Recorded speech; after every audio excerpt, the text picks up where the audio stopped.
Good morning. Are you Anthony Mendoza? Yes, ma'am.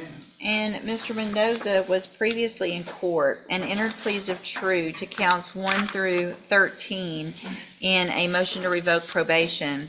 Currently on probation for driving while intoxicated, third or more. That was a 6-year sentence that was probated for 6 years. I've received an updated pre-sentence report. Has everyone had an opportunity to review that report? Yes, Your Honor. Yes, Your Honor, we have. Are there any additions or corrections to that report? No, Your Honor. Not from the state judge. All right, Mr. Parker, you may proceed. Well, a couple things I want to address. It's a situation I see quite a bit where he's ordered to have to scram and interlock. It's costing him $600 a month, and he's having to go to work, but yet he's not supposed to drive, and so he's driving with an invalid license, and then he's not able to work, and he can't afford to pay for the things he needs to do, such as the 12-step program, the GED program. All those things require money, and that's one of the big issues. But the things I'm concerned about is that it says that he went to the safety relapse program.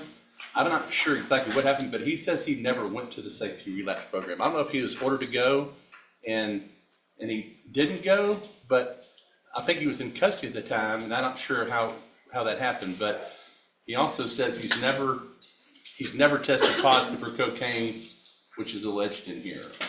It addresses an issue that he apparently had with one of the directors of the facility where he became combative. And this also, in turn, is tied to a scram device. He ended up developing a big sore on his ankle, so he would put his sock behind the scram device. And in this incident, he was frustrated, and he wanted to take his boot off to show the director the problem that he had. And that's when they were saying that he was being disruptive. He has no other felonies, Judge, and he wants the opportunity to go back he wants to complete his probation. He wants to do the safety relapse. I'd like to hear what they say of what happened with that, but I'm sure there's an explanation. And I think you'd also like to address the court, Judge. Well, let me first make sure I've got the timeline, because it appears that I see that safety he completed and then was placed on zero tolerance in the high-medium caseload. And after that, there was an issue where he was testing positive, again, for alcohol and cocaine, which I understand he denies the cocaine, but that's what this alleges. And in October of 2022, I'm assuming through an administrative hearing, was granted relapse safety. Yes, ma'am. There was a motion to revoke that was filed and came before the court, and he was ordered to go to relapse safety, and he absconded, and he never went to relapse. So he wasn't in custody? No. Okay. And then, so we didn't see him again until August 11th of 2023, when he was arrested in Houston. So here's the thing, whether you probably didn't get any paperwork. Come up here to the front, in the middle here. From at least October of 2022 until August 11th of 2023, you wouldn't have known about anything because you quit going to probation. You were an absconder. And the only reason we found you is because you were arrested in Houston for aggravated assault with a deadly weapon. And then in May, we get you back here, and you were sanctioned to 180 days in jail. So this is the third time, it looks like to me, that you would have been given an opportunity to remain on probation. I gave you upfront time, continue you on probation. Courtesy supervision was sent to Harris County, and then we have the scram device issues still, alcohol violations, interlock violations, aggressive behavior, ongoing alcohol use. So if you didn't do the relapse safety, it's not anyone's fault other than your own, because if you didn't know about it, it's because you weren't going to probation. Mr. Nichols? Judge, I think it's pretty clear. He was put on zero tolerance a couple of years ago, and here we are on the second time. Third. Multiple times. Yeah. And I don't know what else we could do. So obviously I agree with the probation department's recommendation for revocation. I think he's had more than enough chances, Judge. In fact, there's just one thing I want to make the court aware of. If I can call Ms. Martinez, real Yeah, quick. sure. Ms. Martinez, would you please raise your right hand? Do you swear or affirm the testimony you're going to give in this hearing will be the truth, the whole truth, and nothing but the truth, so help you God? Thank you. Go ahead. Ms. Martinez, you were supervising, well, Ms. Mendoza was on Harris County supervision, correct? Yes, sir. And you were back in October when he started having these violations and the warrant was issued. Did you advise him to turn himself in? Yes. And what was his response to you? He had responded with an email that said, "Ha." That was his only reply to you. Did I ask you to print me out a copy of that? Yes. Showing you what I marked mistakes Exhibit 1 for purposes of this hearing. Is this a copy of the email with his reply to you? Yes.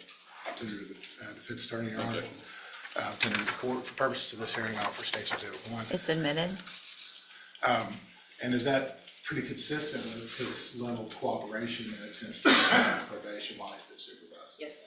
No other questions, Your Honor. All right, any questions? Just a couple. I want to clarify on the relapse program. You said he was in, y'all came to court on motion to revoke. Is that my understanding?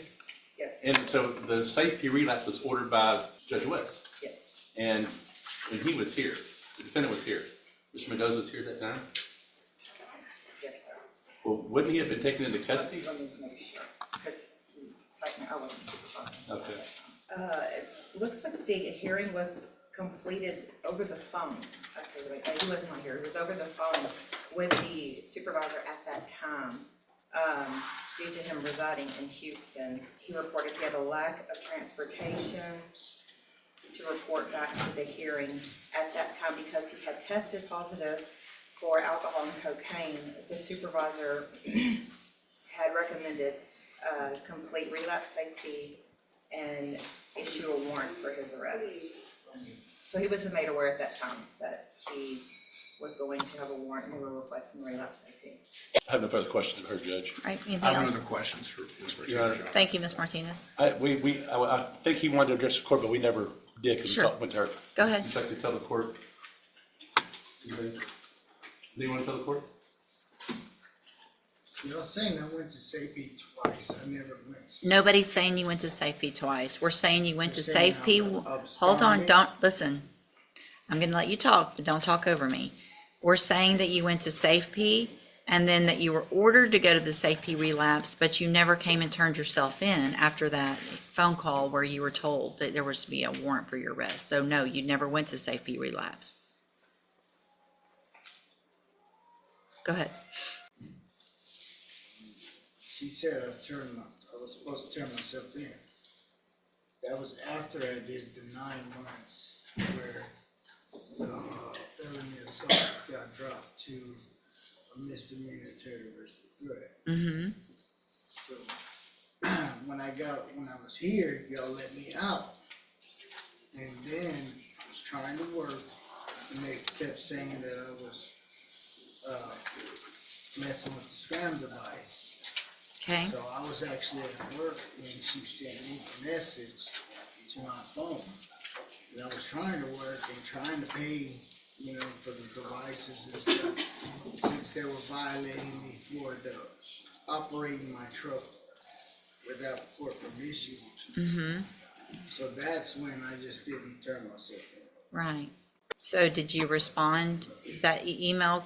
That was Yes, what, ma'am. that's what you thought about all that? Yes, ma'am, I did actually say that. You thought that was funny? It's cause I was agitated and I was taking lunch at work, and I was trying to, do things, trying to make money to take the classes, but with being on the scram device. Well, you had money to buy alcohol.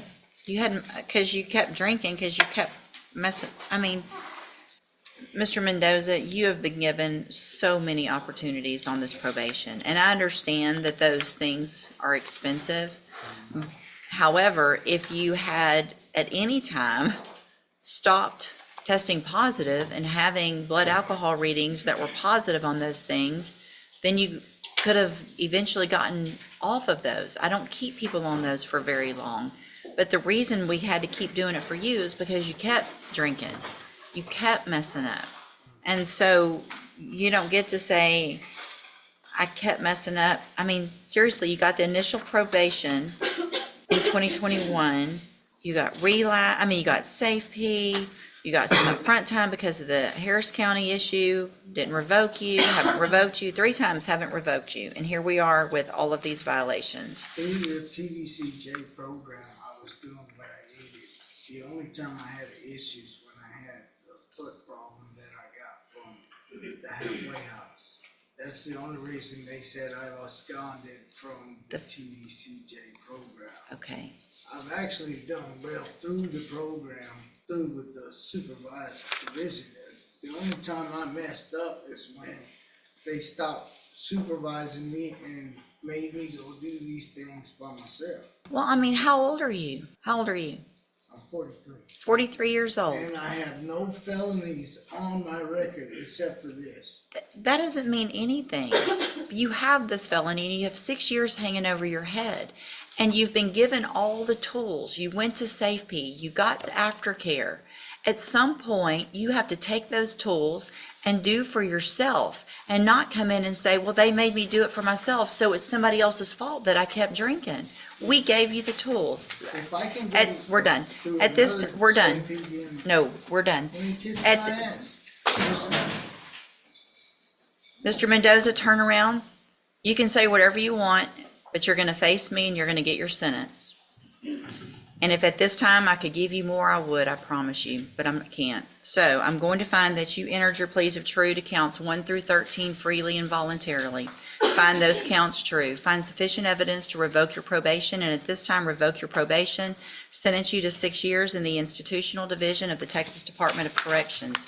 You will receive credit on that sentence for any time that you've been in custody that the law gives you the right to receive. I'm going to hand you a certification of your right to appeal. This was not an agreement, so you do have some rights to appeal. Y'all need to sign that before you leave right now. You need to sign that you're getting a copy of it, and then we'll give you your copy, and then when you're done with that, you can go back with the bailiff.